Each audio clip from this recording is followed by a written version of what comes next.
doing another video on a coolant sensor, but while I was here, I thought for the Corvette, sometimes I actually find this information hard to find online. 96 Corvette LT1, and one of the things that I find people having a little bit of struggle with is figuring out what the belt routing is.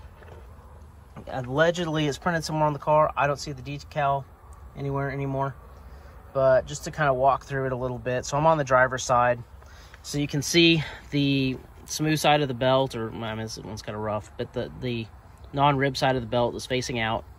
And so this is on the outside of the compressor and the alternator. It's going to go down the belt side with the ribs is going to go here on this pulley, and it's going to face out. And then this is where it gets a little tricky, and it seems kind of counterintuitive. This is the tensioner right here, directly across. I recommend getting if you don't want to use like a socket and a bar, at least get some sort of buy the pulley kit, because what happens is that pushes down. So you're gonna see the belt wraps around here, and then it's gonna be like I said, the textured side, the non-rib side down. It goes under that. So when you put this in, you're gonna want to lift that tensioner up. You're gonna pull it towards the driver's side of the car, and that's gonna give you the tension. And then it goes down around the crankshaft down there, and then it comes back around, and then there's this little pulley here, and it's the rib side. So you're gonna have rib side and rib, both rib sides are actually gonna, right here, are gonna be facing each other.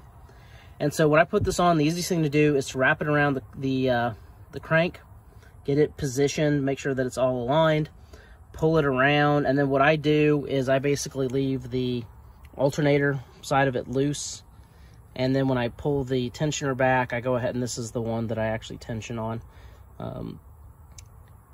It's easier probably to do it with two people. You can do it with one person.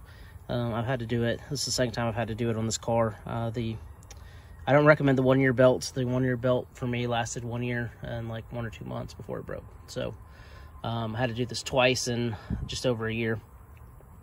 But again, that's the routing, and like I said, pretty simple once you kind of know. Like I said, the biggest thing to watch is the crankshaft down there, because the belt doesn't want to fit nicely. If you have too much slack or something like that, it won't sit right. So always get that right. Try to tension the belt a little bit, and then I try to get it around the alternator here. But so once you kind of get the hang of it, it goes pretty quickly. And you don't have to take anything out. You don't have to take anything off. You can do all this in place. There's enough room to route the belt and do all the things that you need to do. And that's it.